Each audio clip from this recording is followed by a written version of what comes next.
네, 안녕하십니까. 오늘 78강은요, 투명하게는 적법 납세용이다. 뭐 이런 주제인데, 이게 복식부기무의 어떤 회계 기장에 대한 법률 혜택, 뭐 이런 거를 이제 경부에서 같이 하는 것이 이제 의미가 있어요. 그래서 이렇게 제목을 정했습니다. 자, 지금까지 제가 회계를 몇 개의 거래만 가지고 여러분들이 재무제표 작성하는 방법을 알려드렸고, 또 재무제표의 상태가 어떤지, 그 다음 시간에 이제 재무제표 비율 분석을 통해서 이 회사의 성장 어떤 원천, 또 이익 원천 뭐 이런 걸 이제 밝혀냈습니다. 이번에는 왜 그러면 자꾸 재무제표를 꼭 작성해야 되느냐, 뭐 이거에 대해서 한번 근원 규정이 뭐고, 이거에 대해서 혜택은 어떻고, 가능성은 어떻고, 뭐 이런 걸 한번 알아보겠습니다. 그래서 이건 제가 이번 안세제경전을 2018년 10월 17일 날 여기 내지에 이렇게 기고한 것입니다. 한번 보시면 착 찍어 놓으시고요. 이 내용도 한번 잘 이렇게 찍어 놓으세요. 착 찍어서 놓고 강의를 하십시다. 자, 우리가 복식부기라는 것은 어떤 하나의 거래에 대해서 양면 왼쪽 오른쪽에다 똑같은 금액을 매칭시킴으로 인해서 집어넣음으로 인해서 이것이 여러 가지 수백 수천 거래가 되더라도 똑같은 금액이 왼쪽 오른쪽에 있으니까 이것을 어떻게 자르든 반 잘라서 놓든 아니면 이제 같은 금액이 좌우에 일치하도록 학계장의 시사법에 나오게 돼 있습니다. 그래서 그거를 원심분류기로 돌려가지고 위에서 떠서 다음 연도까지 사용되는 것은 재무상태표라고 해가지고 자산과 부채 자본이라는 개념으로 넘어가고, 퇴적층, 기억 속, 추억 속에 있는 매출과 원가와 비용 이런 것은 이제 이미 다 추억 속 개념이니까 퇴적층이 돼서 손익계산서를 구성한다 그랬죠. 바로 이런 것이 재무제표인데, 이와 같은 재무제표에 대한 기본적 원천적 규정이 좀 있긴 있어요. 있는 게 이런 투명회계를 위해서 또 납세의무가 또 돼야 되니까, 실제 투명회계가 되면 자동으로 납세의무가 되는 거예요, 이게 사실. 왜냐 1년 단위로 투명재무제표 신고가 되면 바로 복식부기에 따라서 납세의무가 이행이 되는 거니까. 그래서 이 재무제표 작성에 대해서 기본적으로 민법 55조에도 있어. 이게 비용이지만 여기에도 재산 목록을 작성하도록 되어 있는데, 재산 목록이 바로 재무상태표라는 얘기죠. 그 상법 447조에는 명백히 이제 복식부기에 의한 어떤 자산, 부채, 자본을 기록하도록 되어 있고요.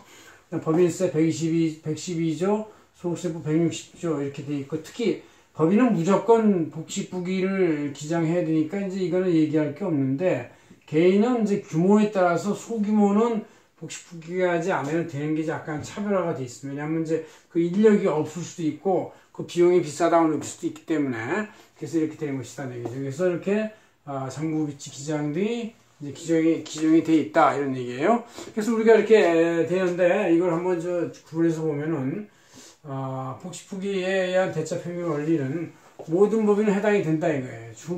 중대규모 법인 해당이 되고, 전문적 개인 사업자도 모두 해당이 된다. 이럴 때 역시 이제 왼쪽과 오른쪽에 차변, 대변, 좌우 대칭 분계 방식에 의해서 분계를 하고 원장이 기록이 되고 총기종 원장이 만들어진 다음에 이거를 가르면 재무상태표와 손익계산서가 만들어지고, 여기에다 이제 나름대로 현금흐름표까지도 또 우리가 이 입체적 개념으로 만들어낼 수가 있다 이런 얘기죠.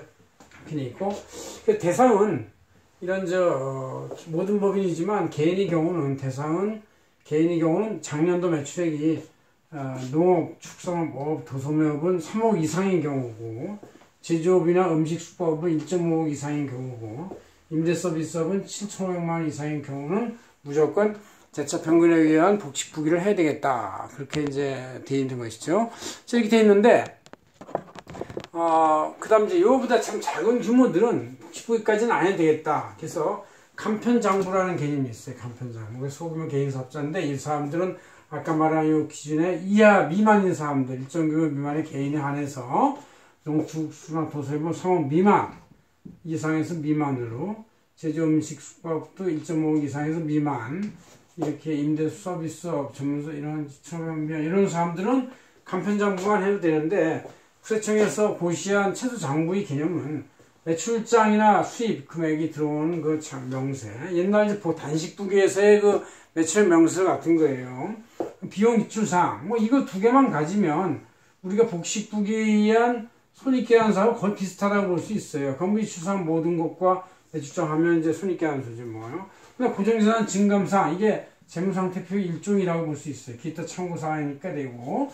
그래서 이렇게 되면 통장이 있지, 고정자산 증감 내용이 있지, 매출자 명제 있지, 이거 같은 건데, 그래도 이거 복식부기까지 할 인력이 없다고 치면은, 사실 요새는 뭐, 큰 돈 안 들이고도 외부 회계사나 세무법, 회계법인 이런 데다 맡기면은 다 금방 해주고, 또 컴퓨터 프로그램이 워낙에 이제 효율성이 있어가지고 굉장히 시간과 비용을 많이 안 들여 해줄 수 있어요. 그런데 이제 맡기면 되는 것이고, 또 매년 여러분들이 이제 구청 도미 정보에 사업 납세 도미 정보에 가면 모든 사업자 전자 기록, 매출 매입이 다 들어가 있어요, 사실. 그래서 매출 전자, 매입 전자, 인건비도 전자 신고 들어가 있죠. 신용카드 내에 들어가 있기 때문에 사실 이제는 뭐 조금 파악이 안 되는 비용이 연 100만 원이 될까 말까, 택배 비용이나 될까 뭐 이런 정도 수준이니까 뭐 이제는 다 복식부기로 가는 거와 똑같다고 생각하면 됩니다.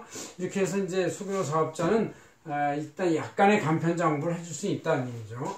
그러나 이렇게 이제 복식부기에 의한 합법적 신고, 이런 간편적 신고 이렇게 말고, 그래도 하기 싫은 사람들 아니면 이보다 금액이 미만한 사람들은 추계 신고를 할 수가 있는데, 복식부기도 아니고 간편장부도 아닌 사람들은 매년 5월, 4월 말에 기준경비율이 생겨요. 여기서 이제 기준경비율하고 이제 단순경비율을 만들어내는데, 이것도 이제 거의 그 업종별 평균의 그 비용을 비교해 봐서, 이 기준경비율은 실제 입증되는 임대료나 인건비에다가 기준경비율 한 10% 내외밖에 안 돼요.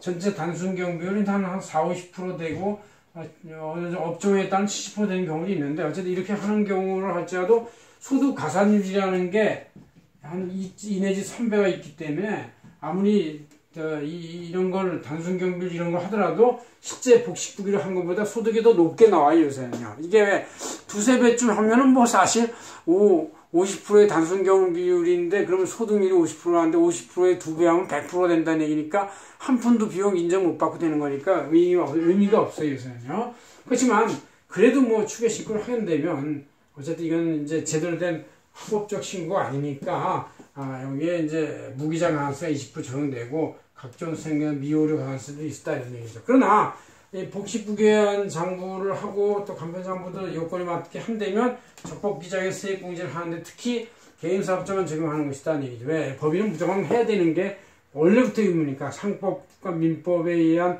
법인세법의 의무니까 소득세법에서 개인만 적용이 되는데, 간편사업자 중에서도 좀 더 모범스럽게 복식부기를 기장하면은 세액의 20% 공제해준다. 그럼 아까 추계를 했을 때 20% 가산세하고 이건 플러스 개념이고 이건 마이너스 20% 개념이고 차액은 거의 40%쯤 되는 것이니까, 차라리 40% 가산세 내는 차액에 대한 세금 내는 바에야 차라리 뭐 얼마 안 주고 이 복식부기를 하는 것이 더 편합니다. 복식부기로 본인이 스스로 한 번씩 배워도 될 수 있고, 프로그램 값이라는 게 얼마 안 되니까 시중에 나오는 것이 얼마 안 되겠어요. 사서 하면 되겠다. 그래서 여러분들이 자기의 기록에 대해서 복식부기로 하고 회계 기록을 제대로 한번 해보는 것이 의미가 있고, 또 납세 의무도 철저히 이행을 해서 바로 투명하게는 적법 납세 의무라는 걸 입증해 주기도 하고, 스스로도 자신감 갖고, 또 세액도 추계 신고나 이렇게 적당히 하면 가산세가 20% 붙는데, 그렇지 않으면 마이너스 20% 되니까 40% 차이가 나는 걸 생각해 본다면 여러분들이 복식부기로 하는 것이 현명하고 합법적이라는 걸 알 수가 있습니다. 고맙습니다. 박현종 의원이었습니다.